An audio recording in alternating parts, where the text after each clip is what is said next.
الحبيب الذي ترجى شفاعته لكل هول من الأهوال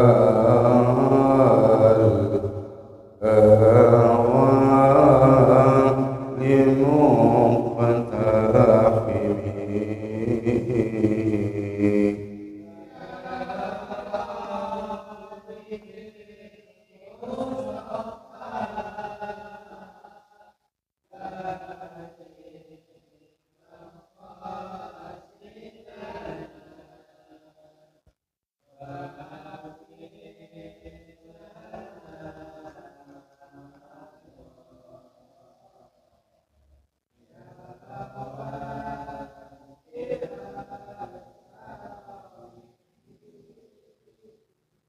لعل رحمة ربي حين يقسمها تأتي على حسب الإسعاد في القسم.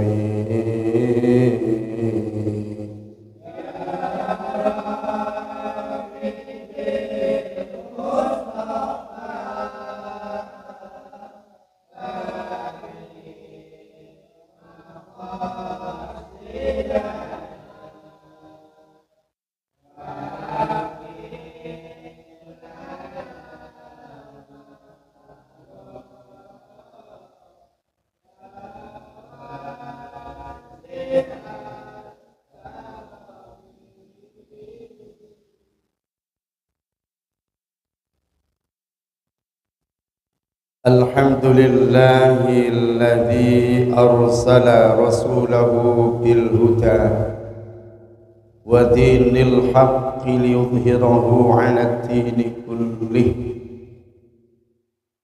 وكفى بالله وكيلا. اللهم صل وسلم وكرم وبارك على سيدنا محمد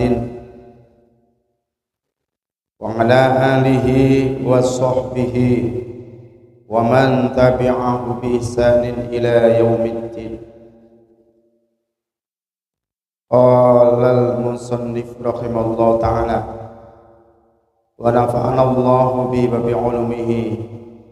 اللهم ارزقنا بلاغة فهم نبيين وفصاحة حفظ المرسلين وإلهام الملائكة المقربين برحمتك يا أرحم الراحمين. آمين آمين يا رب العالمين.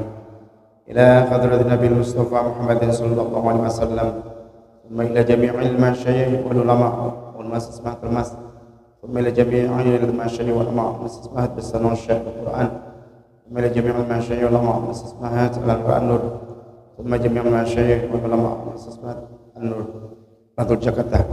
Thumma man waqafa hadha masjid al-ikhwan thumma ila walidina, orang tua kita, orang tua al-maghfirullah. Thumma man ila man alafa hadha al-kitab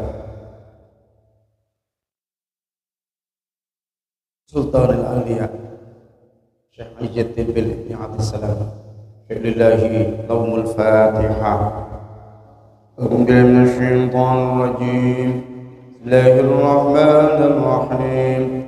Alhamdulillahi rabbil alamin. Arrahmanir rahim. Maliki yaumiddin. Iyyaka na'budu wa iyyaka nasta'in. Ihdinas siratal mustaqim. صراط الذين أنعمت عليهم غير المغضوب عليهم ولا الضالين. آمين.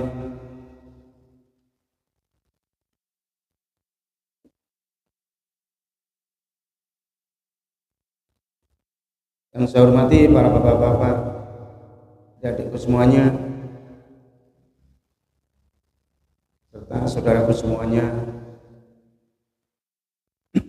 yang dalam keadaan sehat walafiat. Mudah-mudahan Allah selalu mengistimewakan kita semua menjadi hamba-hamba yang selalu mengabdi kepada Allah Subhanahu wa taala, menghamba kepada Allah Subhanahu wa taala, dan seluruh dari amaliyah kita, salat kita, ruku kita, zikir kita, baca Al-Qur'an kita, taklim kita, puasa dan lain-lain seluruhnya mudah-mudahan diterima di sisi Allah Subhanahu wa taala. Amin ya rabbal alamin. Ada yang batalin? Asam? Udah batalin? Udah buka puasa belum?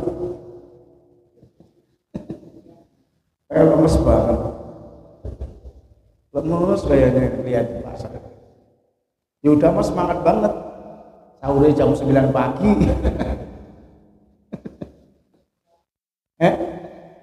Ada kembaran. Sahur per 9 pagi. Sahur Pak. Wah, sahur. Sallu ala sayyidina Muhammad.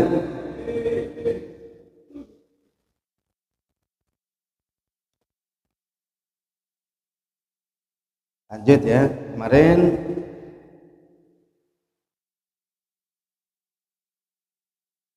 fa afdalu a'malina ma'rifatul dzati was sifati.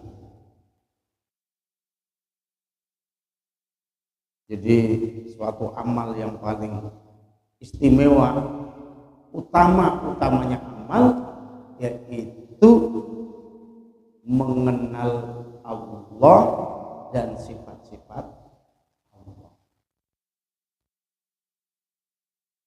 Kalau mengenal sifatnya Yuda, udah tahu kita. Ngaji kalau dimarahin dikit kabur gitu. Sekarang udah enggak. Nah.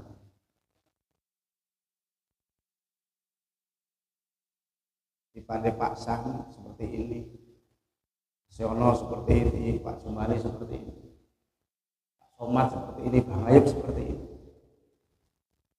Itu enggak begitu penting. Enggak begitu penting.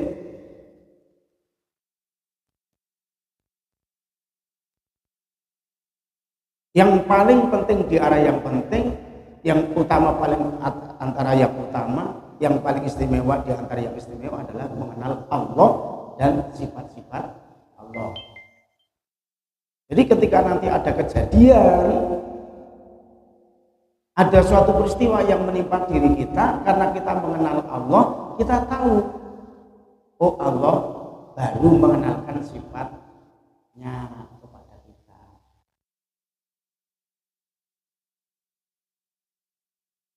Misalkan atau dapatkan rezeki, berarti Allah sedang mengenalkan sifat Al-Latif, Maha lembut. Allah Maha memberi rezeki, baru mengenalkan. Allah mengenalkan, mengingatkan ke kita Allah itu punya sifat Ar-Razzaq, sehingga kita diberi rezeki. Betul? Ini Yud, kamu di sini Yud. Kamu itu Yuda itu diem-diem ngangenin juga jadi mana-mana ikut ngaji. Sama ketika tahu-tahu mungkin kita punya harta, punya uang, tahu-tahu dicolong orang, dicuri orang, hilang atau jatuh di jalan, berarti Allah baru mengenalkan sifat Al-Maniku, zat yang maha pencegah, atau Al-Qaharu yang bisa memaksa. Kita duitnya nggak pengen hilang, tapi Allah paksa dengan sifat Al-Qahar, dengan sifat Al-Jabbar, duit itu hilang. Berarti Allah mengenalkan sifat yang lain. Ketika Allah memberi, Allah mengenalkan sifat Ar-Rahman, sifat Al-Latif, mengenalkan sifat Ar-Razzaq, Maha pemberi rezeki. Tapi ketika Allah sedang menguji kita, Allah mengenalkan sifatnya yang lain. Kalau mengenal Allah, oh iya, Allah sekarang baru mengingatkan, baru mengenalkan sifat yang lain kepada saya. Tapi kalau kenal sifat yang bagus semua, sifat-sifat Allah yang al-adlu, yang sifatnya Allah adil, maha adil, enggak dikenal, nanti gampang ngeluh. Tahu ngeluh? Gampang ngeluh, gampang sedih, gampang susah, dan lain-lain.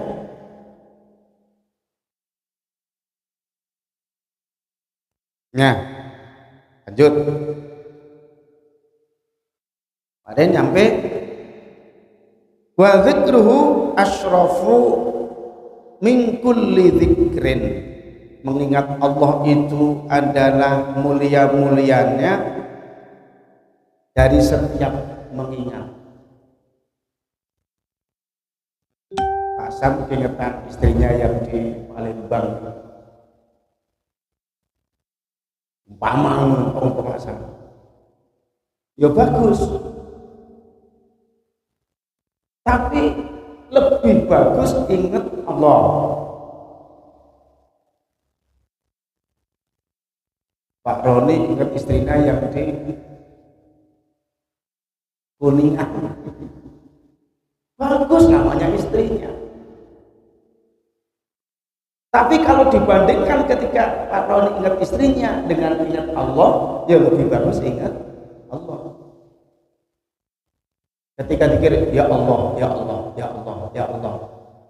Terus Pak Sam, istrinya siapa namanya?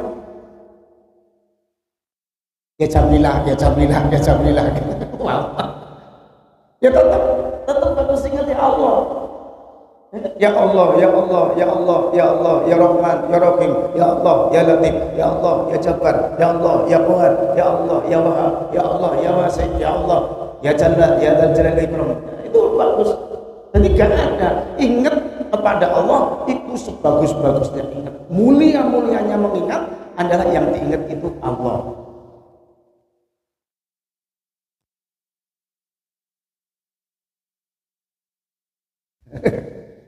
Pak Sam ketawa-ketawa ini. Kali-kali diajak ke sini Pak Sam.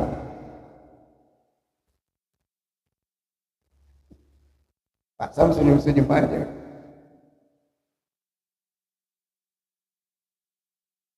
Ini kalau istrinya nonton Pak Sam di Padang sono nonton live. Ada Pak Sam. Sallu ala sayyidina Muhammad.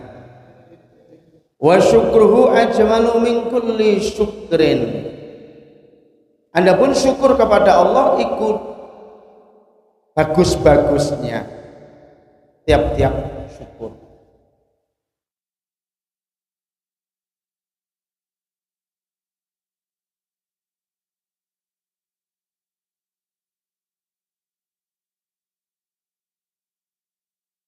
Nishkurli wali walidaik. Kita disuruh syukur kepada Allah dan kepada kedua orang tua kita.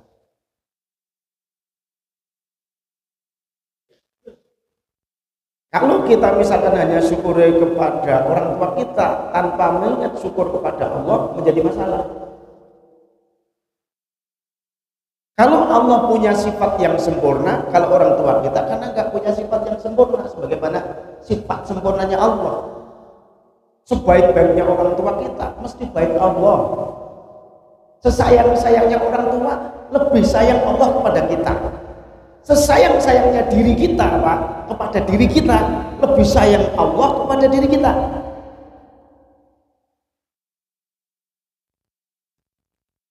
Allah sama kita. Dibandingkan kita sayang sama kita, itu lebih sayang Allah dengan diri kita. Coba kita punya darah tinggi, terus nggak ngopi gitu, udah tahu darahnya tinggi. Iya, kalau minum darah tinggi itu pusing, jadi pusing darah tinggi, tapi kita masih embat aja kopi nih. Kita sendiri kan enggak sayang sama diri kita. Pandangan, mah sakit mah terus kuat kalau makan pedas. Begitu buka puasa kalau nggak ngambil sambal nggak kuat tangan ini ya. Sudah tahu kalau makan sambal perutnya sakit. Terus saja kita ngambil sambal, habis buka, aduh, besok ngambil lagi mas ya. Tapi Allah nggak begitu. Allah ketika melarang sesuatu tidak, ini suatu pantangan. Oh pantangan, orang Islam itu tidak boleh minum khamr, pantangan itu, larangan itu, nggak boleh diterjang itu. Pasti Allah memberikan tujuan yang baik. Karena sayang. Dan nanti kalau Pak Somad gitu tahu-tahu khamr itu nggak diharamkan, Pak Somad sebelum ngaji minum. Ngomongnya kalau gitu Pak Mus Pak jelas-jelas. Bang Ayub dari rumahnya sudah gini juga. Oh, pas dengar gini ngomong apa gini. Yuda juga gitu, habis di rumah juga minum juga. Ayo kacau. Bubar. Ya kan? Nanti ada orang lewat jalan ngaji bawa istri orang karena mabuk jam ngaji Pak mau tayar kabel. Kan menjadi masalah. Karena ketika seseorang itu misalkan sakit mabuk itu nggak akan tahu apa yang dilakukan, sehingga Allah melarang nggak boleh karena membawa madharat, membahayakan dunia dan kehidupan orang itu di akhirat. Nggak usah tahu, tapi tetap saja. Makanya ada Pak dulu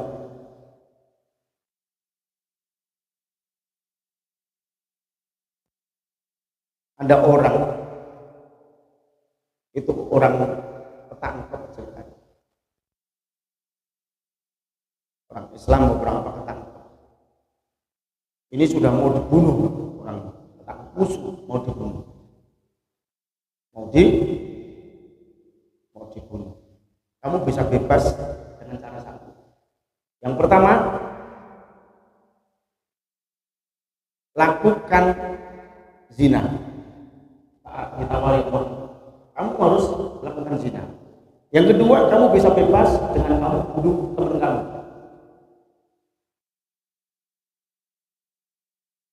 Yang ketiga,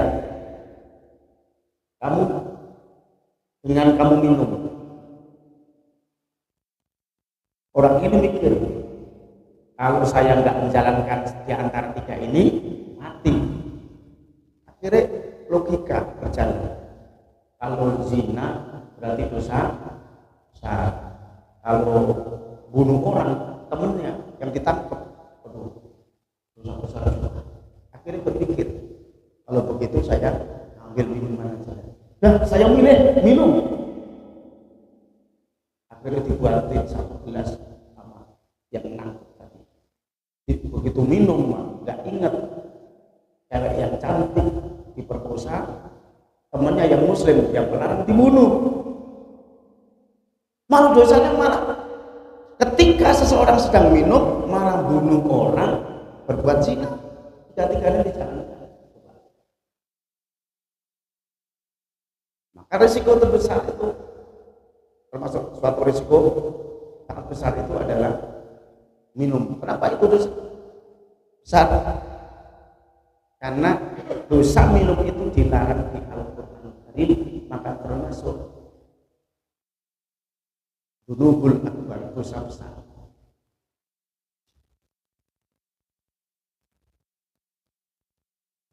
Wasabru li hukmihi afdalu min kulli sabrin.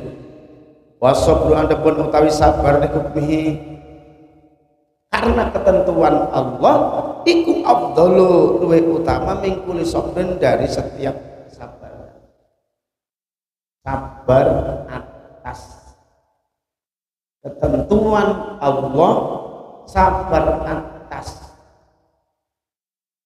takdir yang Allah berikan kepada kita, sabar dengan apa yang telah Allah bagikan kepada kita, itu termasuk afdalu min kulli sabrin, yaitu lebih utama dibandingkan sabar-sabar yang lainnya.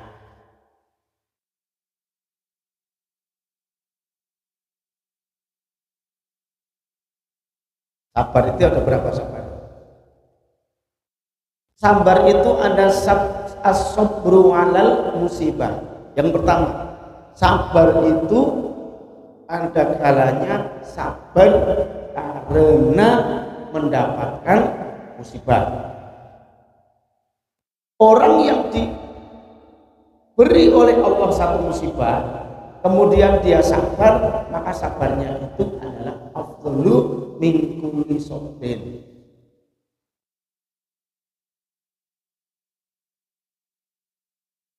Yang kedua, sabar ala tarkil maksiyah. Sabar di dalam meninggalkan maksiat. Tidak boleh makan daging babi, nggak makannya terus sabar. Kita harus menahan itu. Dan itu dihitung sabar.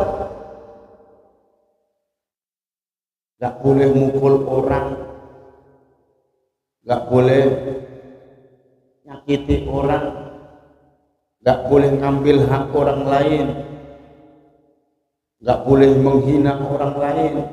Nah itu kita untuk bisa meninggalkan ini butuh kesabaran. Nggak bisa tercapai hal yang seperti itu kalau kita sendiri nggak sabar. Terus yang lain, as-sabru 'ala ta'ah, sabar di dalam menjalankan ketaatan. Poso itu butuh kesabaran. Nek gak sabar, Pak Samki masuk ke kamar makan satu piring, keluar pura-pura lapar, bisa aja. Bisa kan? Yaudah, rumah makan pisang, minum teh manis gelas banget, terus pergi ke masjid. Lapar banget. Kalau udah makan, ya kan butuh sabar. Itu semua butuh sabar, Pak. Kita menahan tidak makan, tidak minum dan lain-lain yang membatalkan puasa dari mulai subuh sampai maghrib itu butuh kesabaran. Nek gak sabar wes, panas sedikit, aduh panasnya kayak gini ya, wes buat es teh itu jam 11 siang. Jam 11 siang buat es teh, itu butuh sabar. As-sabru 'ala ta'ah.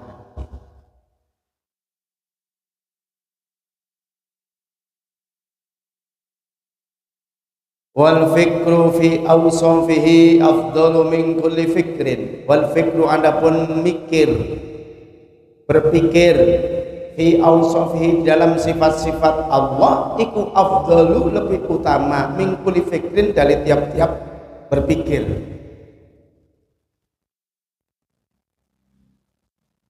Mikirin tentang sifat-sifat Allah supaya kita benar-benar mengenal Allah, supaya kita benar-benar menjadi hamba yang tunduk dan patuh kepada Allah, baik di dalam keadaan senang maupun dalam keadaan duka, baik di dalam keadaan memiliki sesuatu atau kurang sesuatu.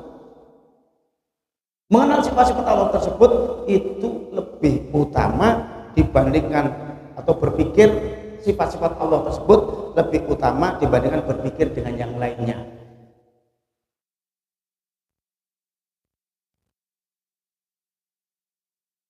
Otak ini kan nikah itu gue sunnah.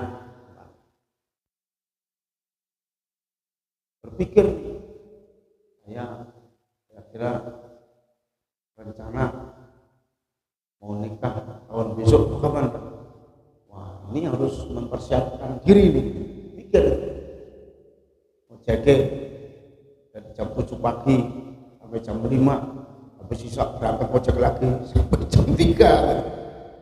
Umpama mempersiapkan nikah, itu kan mikir, ngumpulin duit, mikir untuk supaya bisa terlaksananya nikah.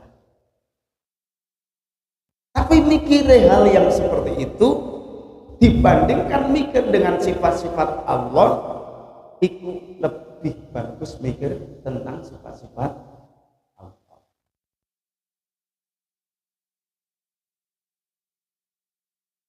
Karena ketika kita mikir sesuatu hal, kita tidak pernah mikir sifat-sifat Allah, kita nanti akan menjadi orang yang tidak mengenal Allah.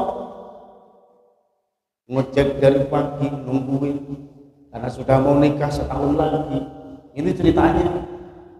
Kemudian jam 7 pagi sudah setengah 7 sudah berangkat, zuhur pulang sholat lagi, jam 1 berangkat lagi, asar pulang lagi, sholat lagi. Dan jam 4 dari jam 4 baru narik satu pun cuma dari Keramat Jati sampai Kalibata 10.000. Akhirnya puyeng, aduh capek-capek mendapat 10.000. Itu sial opo ini saya yang jadikan sial kayak gini. Akhirnya keucap sesuatu hal yang tidak bagus, suatu hal yang tidak menerima bahwa hari itu dia ditakdirkan mendapatkan 10.000 karena tidak mengenal, tidak pernah mikir sifat-sifat Allah. Allah itu bisa ngasih, bisa tidak. Ketika Allah ngasih tidak harus pakai waktu lama. Kalau Allah berkehendak memberi rezeki, yarzuqu man yasha' bighairi hisab. Allah juga bisa memberi rezeki tanpa dikira-kira, tanpa bisa dibayangkan kapan memberi dan berapa yang diberi. Jadi enggak mengikuti waktu. Ketika dia melihat, kamu dapat berapa sampai jam 5? Saya hari ini dapat 20 tarikan. Berapa? 250. Dari jam 7 sampai jam 5 dapat 250.000. Iya. Saya 10.000 ya. Akhirnya ini pakai ilmu pelet ini mesti untuk supaya langganannya banyak. Pasti pakai simbah gitu. Dan sebenarnya pikirannya jadi salah kaprah. Pakai ini, pakai itu, macam-macam pikiran kita, sehingga kita seudon nama orang lain, sehingga kita tidak punya perasaan baik dengan orang lain. Bahkan karena kita tidak mengenal sifat-sifat Allah, kita punya prasangka jelek dengan Allah. Maka wal fikru fi awsafihi afdalu min kulli fikrin. Mikir-mikir tentang sifat-sifat Allah itu adalah lebih utama dibandingkan mikir-mikir dari setiap sesuatu apapun yang lainnya.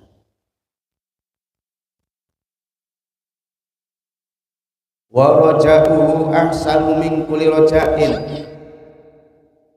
Wa raja'uhu anapun utai mengharap kepada Allah iku ahsanu lebih bagus min kulli raja'in dari tiap-tiap pengharapan.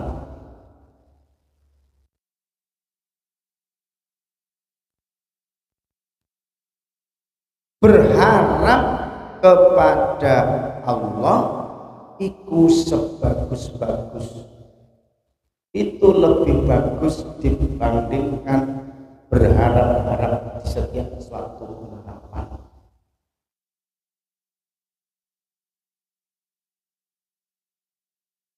Kita punya pengharapan mungkin sama orang tua kita, punya pengharapan sama anak-anak kita, punya pengharapan sama istri kita, punya pengharapan kepada cucu-cucu kita. Kita punya pengharapan mungkin cucu kita jadi orang cucu-cucu yang soleh dan solehah, punya pengharapan.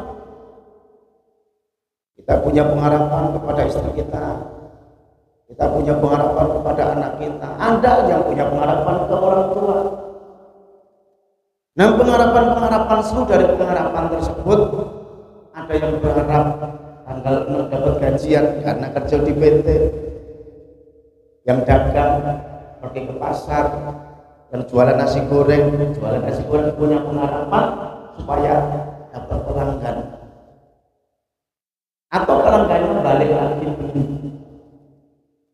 Kita berharap kepada orang, kepada pelanggan. Tapi pengharapan kita yang seperti itu dibandingkan pengharapan kita kepada Allah, aku mau dagang ya Allah, aku punya pengharapan kepada Engkau, bukalah pintu hatinya orang-orang yang lapar sehingga beli nasi goreng saya nanti. Nah, itu lebih bagus gitu.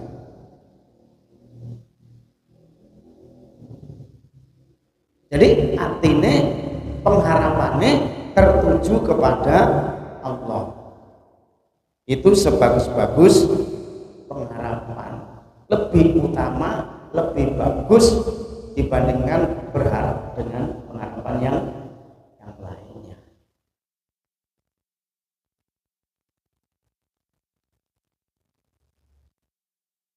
Wa du'ahu anapun doa memanggil Allah iku aula lebih utama min kulli du'ain dibandingkan dari tiap-tiap doa.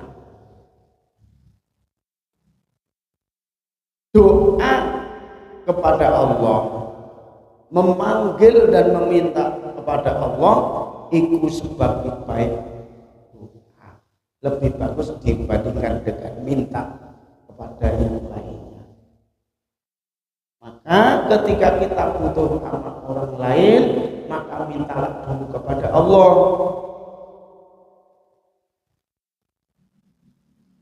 Minta dulu kepada Allah.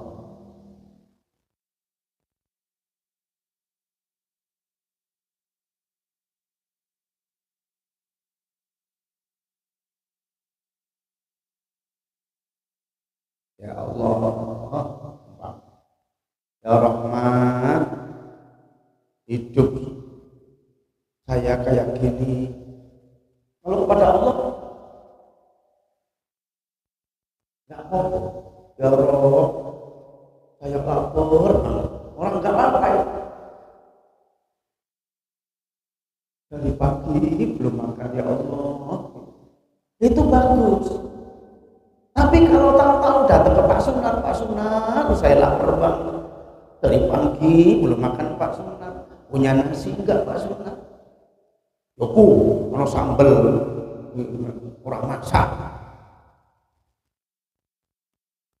Terkadang ketika kita ngeluh kepada Allah, tahu-tahu makhluk itu secara otomatis ketika Allah menyelesaikan, ada aja makhluk yang memberikan pertolongan.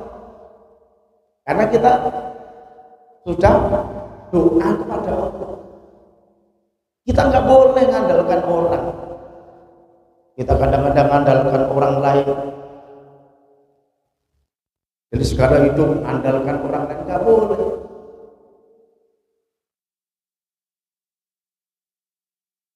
Hati kita itu nggak boleh andalkan.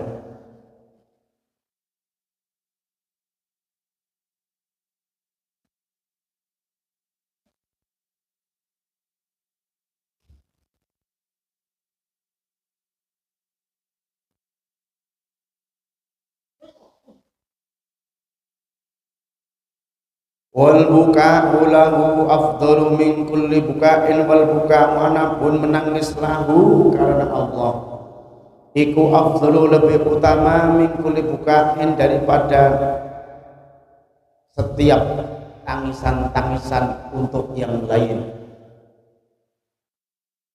Nangis karena takut kepada Allah, nangis karena berterima kasih kepada Allah, nangis karena bahagia disayang Allah, nangis karena merasa dosanya banyak dan butuh ampunan Allah, nangis karena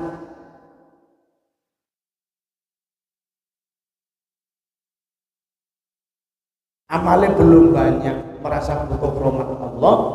Nangisnya itu adalah nangis yang istimewa. Kalau seseorang kehilangan istri atau istri kehilangan suami, nangis. Pak Sunar ini nangis kehilangan istri paling 2 hari 3 hari, paling lama seminggu. Nanti ketika dapat ganti ya senyum-senyum terus. Nah, masalah belum dapat ganti, sakitnya di sini katanya. Kalau kehilangan manusia pasti bisa nyari Pak Sunan, santai.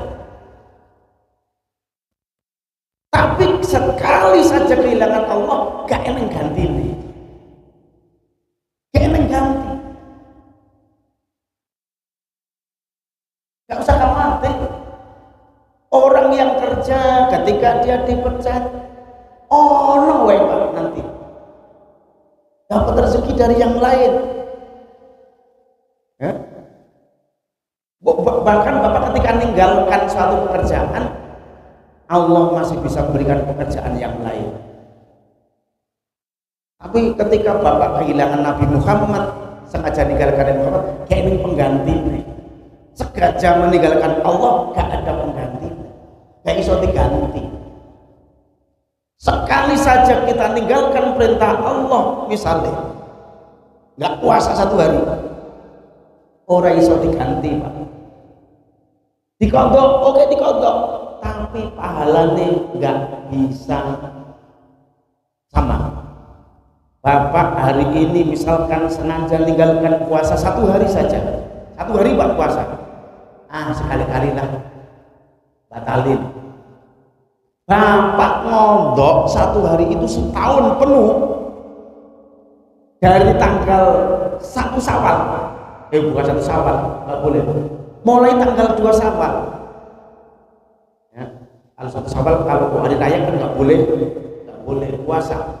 Mulai tanggal 2 Syawal puasa setahun sampai Ramadan berikutnya.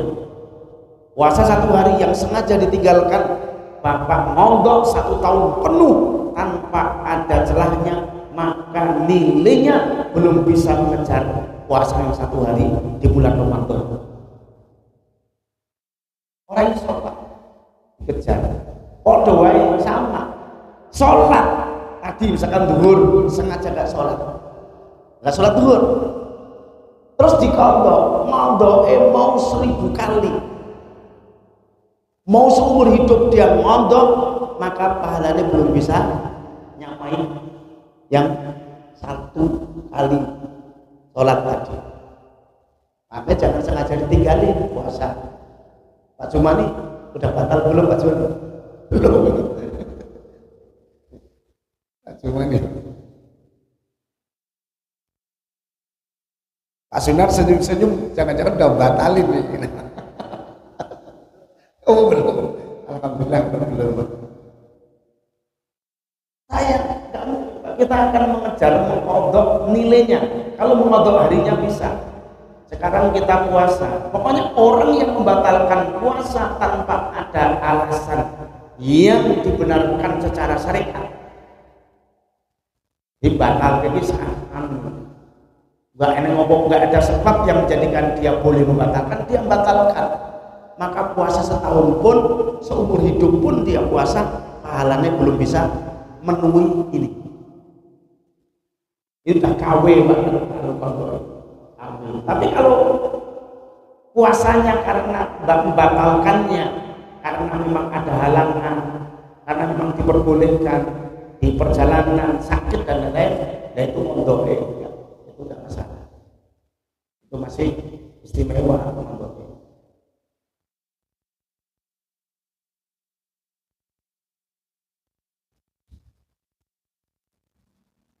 Jadi wal buka'u lahu afdalu min kulli buka'. Kalau nangis kehilangan duit, pernah nangis enggak Pak Sunan? Nangis kehilangan istri, nangis enggak? Pernah nangis enggak? Sedih berhari-hari nangis.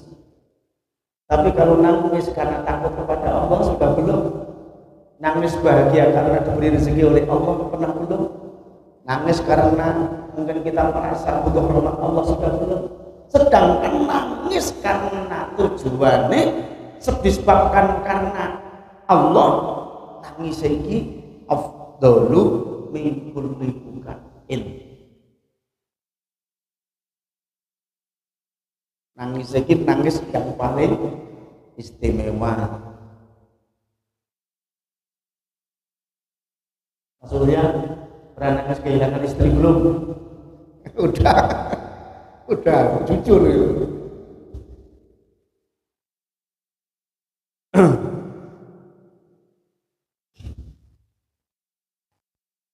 Wal haya'u dan malu minhu kepada Allah iku afdalu lebih utama min kulli khalaqin, lebih utama dibandingkan dari tiap-tiap rasa malu kepada yang lainnya. Malu kepada Allah itu lebih utama dibandingkan malu kepada selain Allah. Kalau kita melakukan kemaksiatan, ketika kemaksiatan tersebut ketahuan orang lain, kita malu. Ketahuan tetangga kita, malu. Ketahuan teman kita kalau melakukan kemaksiatan, malu. Tapi terkadang kita tidak bisa malu kepada Allah ketika melakukan kemaksiatan kan? Nah, makanya malu kepada Allah itu lebih utama dibandingkan dengan malu dengan yang lainnya.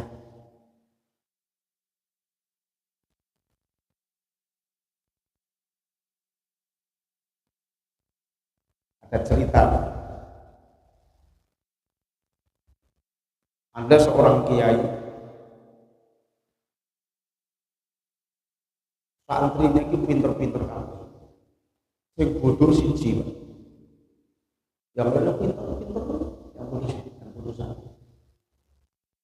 Tapi kiai ini semua yang buat amat sing anak santri sing bodoh tadi, yang ekor. Maka seolah-olah santri yang lain itu merasa ada rasa iri. Yang ranking satu merasa ini, kenapa saya ranking satu? Ya ini lebih sayang kepada yang bodoh. Yang ranking dua, saya sudah ranking dua. Semua yang diberikan pelajaran ke Pak Kiai apal semua. Tapi kenapa Pak Kiai masih cenderung cintanya kepada yang bodoh tadi? Itu semua menjadi omongan. Ya ini Kiai aneh. Muridnya yang pinter-pinter kok. Dalam segi lariah ini tidak lebih disayang oleh kiainya.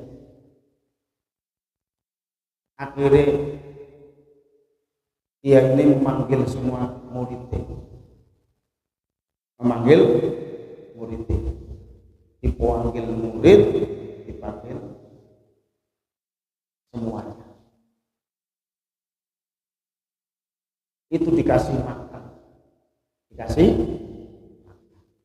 Semua dikasih makan. Begitu dikasih makan roti, santri-santriku, kamu sudah makan roti semua? Ada yang belum makan? Sudah makan semua Pak Kiai? Ya sudah. Sekarang silahkan roti itu dimakan di mana saja, yang tempatnya tidak ada yang tahu oleh siapapun yang tidak melihat. Silakan makan roti itu, sementing jangan dilihat siapa-siapa. Santri itu pergi, ada yang makan di dalam WC gitu. Saking pengen, tidak ada orang tahu, dimakan di WC. Ada yang dimakan di kamar kunci, ada yang dimakan masuk ke hutan, ada yang dimakan semua. Ketika sudah jam nanti pokoknya 15 menit lagi kumpul lagi di sini. Tanya semua. Udah ada, semua sudah kumpul lagi, yang dikasih roti sudah Pak Kiai. Ada yang belum hadir? Enggak ada. Wahai muridku, siapa yang sudah makan rotinya dan siapa yang belum? Iku yang pinter-pinter tunjukkan jari, saya sudah makan Pak Kiai. Di mana makan? Saya di WC Pak Kiai makan. Waduh, di WC. Kamu di mana? Saya di kamar tak kunci. Di kolong-kolong tempat tidur saya Pak Kiai makan supaya nggak ketahuan. Siapa yang masih ada rotinya? Saya Pak Kiai. Loh, yang lain beda semua. Ketawa-ketawa, diketawain. Yang orang bodoh terbaik.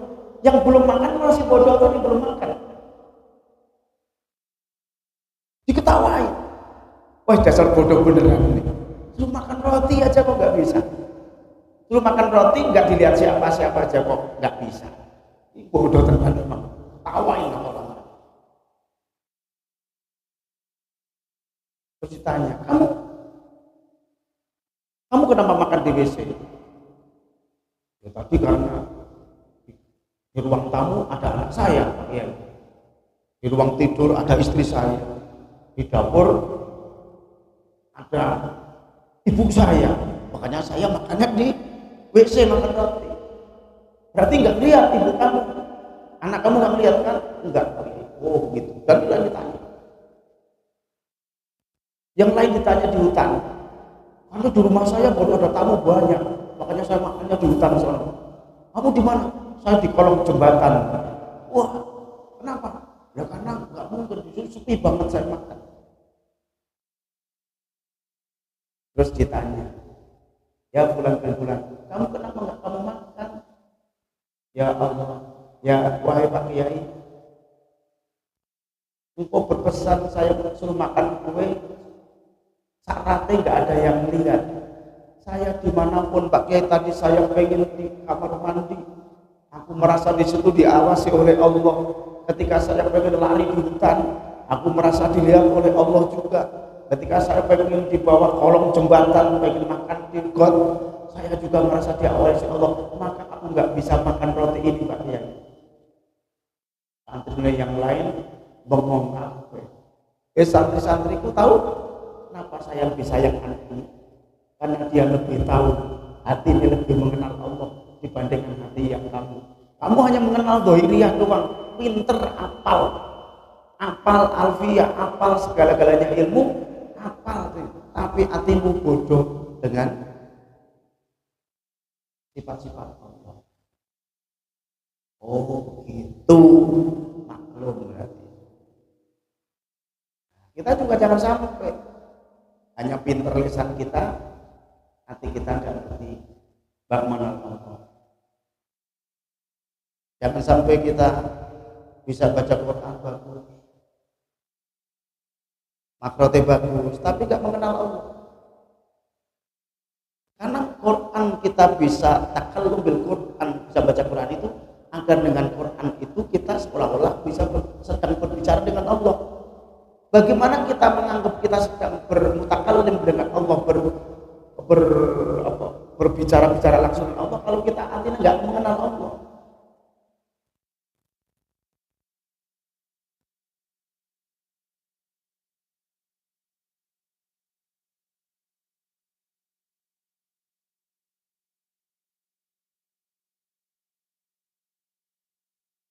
Tahu yang membunuh Sayyidina Ali? Siapa yang membunuh? Murjad. Siapa? Yang membunuh Sayyidina Ali? Yang membunuh Sayyidina Ali itu hafal Quran. Ngelotok dalil. Penghafal Quran tapi membunuh sahabat.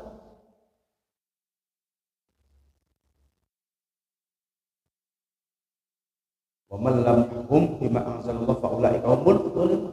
Barang siapa yang tidak memakai hukum Allah, maka termasuk orang yang zalim. Akhirnya korban Sayyidina Ali dibunuh. Kemudian ketika ditanya dalil, Sayyidina Ali itu tidak mengikuti Quran, Sayyidina Ali tidak mengikuti hadis. Apa nih? Orang itu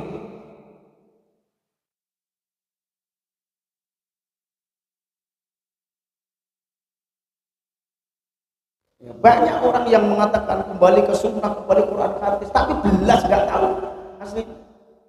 Sehingga ketika dia jargonnya kembali Quran dan hadis, tapi wong muslim itu disalah-salah, di kafir-kafir, di muslim-muslim, itu menjadi masalah.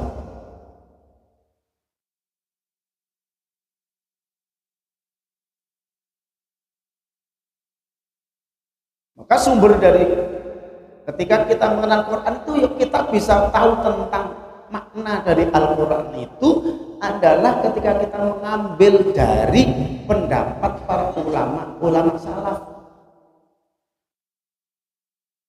ulama sebelum tahun 300 Hijriah. Nah itu mesti dekat dengan Rasulullah. Tabiin itu melihat perilaku tabiin melihat perilaku tabiin melihat perilaku sahabat. Jadi dekat dengan zamannya Kanjeng Nabi. Nah sekarang tidak. ngambil dalil Quran terjemah dalil Apple, kadang-kadang meleset. Innallaha la yughayyiru biqaumin hatta yughayyiru ma bi anfusihim. Coba, Allah tidak merubah nasib seseorang sebelum orang itu merubah nasibnya sendiri. Kan masalah itu kalau diterjemah seperti itu.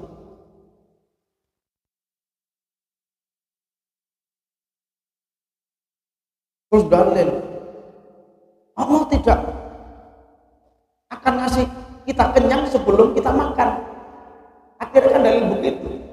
Allah nggak akan ngasih kita sesuatu sebelum kita melakukan sesuatu. Nah itu kan berarti Allah gantung kita, berarti kan masalah itu kan. Akhirnya secara tauhid kan masalah nggak seperti itu maksudnya. Dan kalau kita terjemah ya masalah. Quran kalau diterjemah literal tidak baca tafsirnya dulu akan bermasalah. Menerangkan pun akan bermasalah nanti. Itu kita hati-hatinya seperti itu. Maka saya itu senang ketika saya ngaji pakai kitab. Ketika saya nyampaikan, saya buka dulu, Pak. Sudah buka, ketika misalkan ada hadis, itu ada syarah hadis. Ada syarah hadis namanya. Jadi situ ada hadis, penjelasan tentang hadis. Ada Al-Quran tafsirnya. Takut kejebak, kepleset. Ketika menerangkan salah menjadi masalah.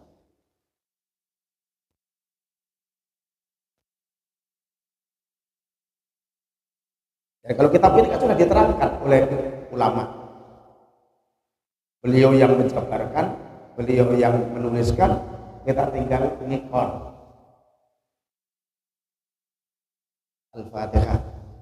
Bismillahirrahmanirrahim.